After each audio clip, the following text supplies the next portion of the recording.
আসসালামু আলাইকুম প্রিয় শিক্ষার্থীবৃন্দু, আশা করি সকলেই ভালো আছো। আজকে তোমাদের জন্য ধারার 3টি মজার ট্রিক্স নিয়ে হাজির হলাম। দেখো, ধারাকে কত সহজে বোঝার জন্য, যেমন এখানে 1+2+3+4+... এটা হচ্ছে n স্বাভাবিক সংখ্যা, তাই না? স্বাভাবিক সংখ্যার সমষ্টি। যদি স্বাভাবিক সংখ্যার সমষ্টির সূত্র এরকম নির্ণয় করতে বলি, তাহলে স্বাভাবিক সংখ্যার সূত্র হচ্ছে n × n+1/2। বুঝতে পারছো?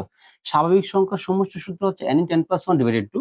এখন ধরো কোথাও বলা আছে যে তুমি 1+2+3+4+... পর্যন্ত 10 স্বাভাবিক সংখ্যার সমষ্টি নির্ণয় করো, তখন তুমি কি করবে জানো? এখানে 10 × 10+1/2 বসা দিবা। তাহলে এখানে 2 দ্বারা 10 কাটো, 5 দুগুণে 10, 5 গুণ 10 আর 1 যোগ করলে 11, 5 11 55। এটা হচ্ছে স্বাভাবিক সংখ্যার সমষ্টি, দেখছো? তাহলে স্বাভাবিক সংখ্যার সমষ্টি যদি নির্ণয় করতে বলে, জাস্ট এই ফর্মুলাটা একটু মনে রাখতে হবে।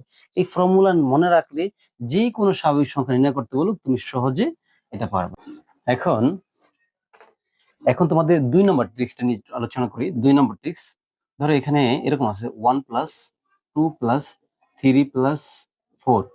ধরো আগে ছিল বর্গের সমষ্টি, এখন যদি এটা স্কোয়ার থাকে, জাস্ট স্কোয়ার, তার মানে এটা হয়, আগে ছিল শুধু স্বাভাবিক সংখ্যার সমষ্টি, এখন যদি স্বাভাবিক সংখ্যার বর্গের সমষ্টি plus dot dot plus n² পর্যন্ত এরকম যদি বর্গের সমষ্টি হয়, তাহলে এটা সূত্র হবে n × n+1 × 2n+1 মনে থাকবে যে বর্গের সমষ্টির সূত্র হচ্ছে n × n+1 2n+1 এটা বর্গের সমষ্টি।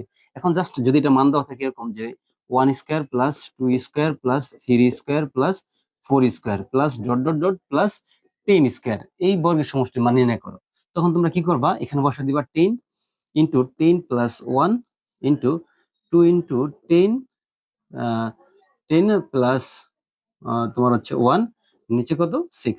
এখন উপরে কি করবা? ধরো এখানে 10 ইন্টু 10 আর 1 যোগ করলে কত হয় 11, প্লাস ইন্টু 10 দুগুণে 20, 20 আর 1 যোগ করলে কত হয় 21, আর নিচে কত 6। এখন তুমি কি করবা?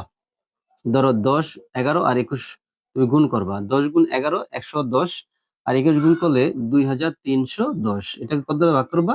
6 দ্বারা। তাহলে হয় ফলাফল কত? 385। কত হয়? 385। বুঝতে পারছো? তাহলে হচ্ছে এই স্বাভাবিক সংখ্যার বর্গের সমষ্টির সূত্র এই ফর্মুলাটা ব্যবহার করে, এইভাবে ক্যালকুলেশন করলে ফলাফল হবে কত? 385। ফলো করতে হবে যে বর্গের সমষ্টি কোন পর্যন্ত দেওয়া আছে। এখানে 10 পর্যন্ত দেওয়া আছে, যদি 20 পর্যন্ত দেওয়া থাকে এটা এখানে 20, যদি 30 পর্যন্ত দেওয়া থাকে এখানে 30। তাহলে এইভাবে ক্যালকুলেশন গুলো করতে হবে, ঠিক আছে? আচ্ছা, এটাকে আমি মুছে দিলাম, এটা আমি মুছে দিলাম। এখন দেখো 3 নাম্বার ট্রিক্সটা যদি হয়, 3 নাম্বার ট্রিক্সটা হচ্ছে ধরো 1³ plus 2³ plus 3³ plus 4³ plus dot dot dot plus n³ পর্যন্ত। এটাকে বলি আমরা ঘনের সমষ্টি। এই ধরনের নিয়মটাকে বলা হয় ঘনের সমষ্টি। এই ঘনের সমষ্টির সূত্র হচ্ছে n × n+1/2, এরপর হবে হোল স্কয়ার। বুঝতে পারছো? এর উপরে দিবে হোল স্কয়ার, তাহলে অর্থাৎ n × n+1/2 এরপর হচ্ছে হোল স্কয়ার। এখন যদি এটা মান এরকম থাকে, ধরো 1³ plus 2³ plus 3³ plus 4³ plus dot dot dot plus 10³ পর্যন্ত, ধরো 10³ পর্যন্ত দেওয়া আছে, তখন তুমি কি করবা? এখানে বসা দিবা শুধু 10 × 10+1, 10 প্লাস 1/2 এর উপরে হচ্ছে হোল স্কয়ার। এখন দেখো 2 দ্বারা তুমি 10 এর কাটো, 5 দুগুণে 10, তাহলে এখানে 5 গুণ 10 আর 1 যোগ করলে হয় 11, এরপর কিন্তু হোল স্কয়ার আছে, তার মানে 5 11 55, এই 55 এর স্কয়ার। এখন 55 যদি স্কয়ার করে মানে 55 গুণ 55 দুইবার গুণ করো, তাহলে হয় তোমার 3025। কত হয়? 3025। তাহলে এটাই হয় অ্যান্সার।